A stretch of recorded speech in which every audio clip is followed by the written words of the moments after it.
Hi అండి. అందరు ఎలా ఉన్నారు? బాగున్నారా? ఈరోజు ఉసిరికాయ పచ్చడి ఎలా చేయాలి, సంవత్సరం వరకు నిల్వ ఉండేలాగా ఎలా చేసుకుంటే బాగుంటుందనేది చెప్తాను.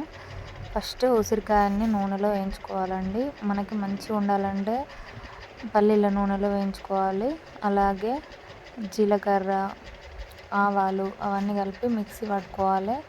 మనం వేయించిన ఉసిరికాయల్ని వాటిని ఎత్తులు తీసేయాలి. లోపల ఎత్తులు ఉంటాయి కదా, అవి తీసేస్తే మంచిగా ఉంటుంది అన్నట్టు. ఎత్తులు తీసేసి విడదీయాలి. విడదీస్తే చాలా బాగుంటుంది పచ్చడి. అంటే మంచిగా పెట్టుకోవడానికి అనుకూలంగా పెద్ద పెద్దగా ఉండకుండా ముక్కలు ముక్కల్లాగా మంచిగా ఉండడానికి ఆ ఎత్తులు అనేటివి తీసేయాలి. ఆ ఎత్తులు తీసేసి కొలతలో అంటే మనకి తెలియకపోతే తెలిస్తే మనం ఇష్టం ఉన్నట్టు ఉప్పు కారం అవి వేసుకోవచ్చు. మా అమ్మ అవి అంత తెలియదు, చాలా బాగుండాలి పచ్చడి అని అనుకుంటే మనం మంచిగా కొలతల ప్రకారం ఇప్పుడు గ్లాసుల బట్టి కొలుచుకొని 2 గ్లాసులు అయితే 1 గ్లాసు మిరప్పొడి అట్లా పోసుకొని కొలత ప్రకారం చేసుకోవచ్చు. లేదంటే మనం అందాజ చూసుకోవచ్చు. ఇప్పుడు అందాజ చూసి అంజలి కొంచెం ఎక్కువైంది అని చెప్పేసి కారం పొడి తీసింది.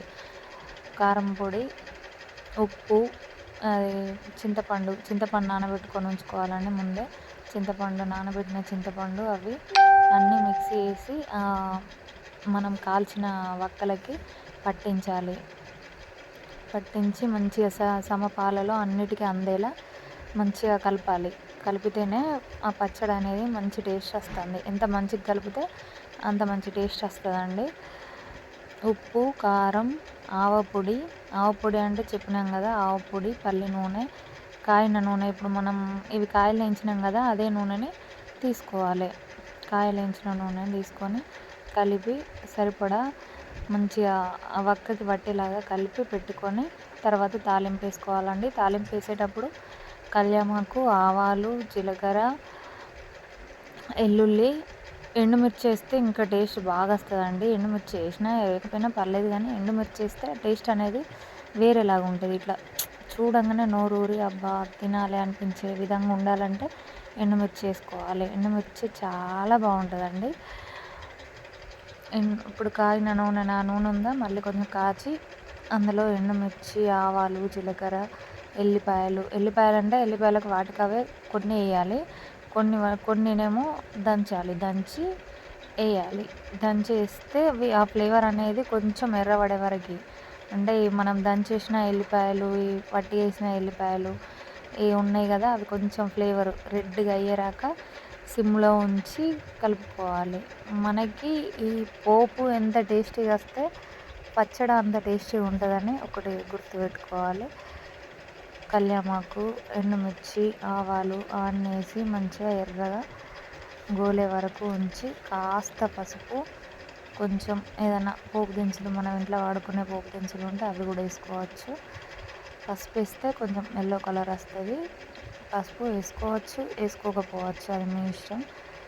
ఇట్లా మంచిగా బ్రౌన్ కలర్ వచ్చేలాగా వేయించుకొని ఈ పచ్చడిని మిక్స్ చేసుకొని పెట్టుకున్నాం కదా, ఉసిరికాయ పచ్చడిలో ఉప్పు, కారం, ఆవపొడి అవన్నీ కలిపి పెట్టుకున్నాం కదా. ఇప్పుడు ఈ పూసు చల్లారే రాకు ఉంచుకొని మొత్తం చల్లారరాకు ఉండాలండి. చల్లారకపోతే పచ్చడి అనేది ఖరాబ్ అవుతుంది.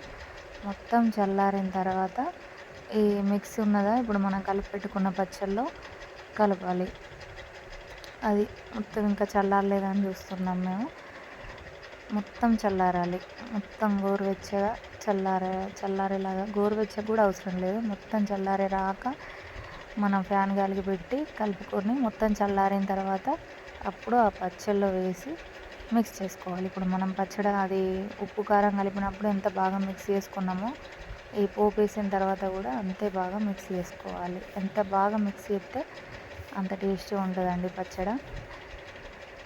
ఇట్లా మిక్స్ చేస్తూ కలుపుతూ ఇంకో కొంచెం ఆయిల్ తక్కువైనా ఏదైనా చూసుకొని ఉప్పు, కారం ఇప్పుడే చూసుకోవాలండి. తర్వాత కావాలంటే అది పట్టదు వక్కలకి, అందుకని ఇప్పుడే టేస్ట్ చూస్తూ అవి కలపాలి. కలిపి ఓకే అనుకున్నప్పుడు మనం కలపడం ఆపేయాలి. అది ఎట్లుంది ఏంది అనేది టేస్ట్ చూడడానికి మనం పక్కన కాసింత అన్నం పెట్టుకోవాలి. మొత్తం కలపడం అయిపోయిన తర్వాత టేస్ట్ బాగా రావాలంటే మనం ఎంత బాగా మిక్స్ చేస్తే అంత మంచి టేస్ట్ వస్తుంది. మళ్ళీ చేసేటప్పుడు కూడా అటు ఇటు కాకుండా బాగా మాడిపోకుండా మంచిగా ఉండేలాగా చూసుకోవాలి. ఇప్పుడు పచ్చడి డబ్బాలకి తీసుకున్న తర్వాత ఉన్న దాంట్లో కొంచెం అన్నం కలుపుకొని తింటే ఉంటుందండి. ఏమన్నా టేస్ట్ ఉంటుందా? మా వేదాంశ్ అయితే మంచిగా తింటాడు ఆ పచ్చడితోని. సూపర్ టేస్ట్ ఉందట, వాడు సూపర్ అన్నాడు.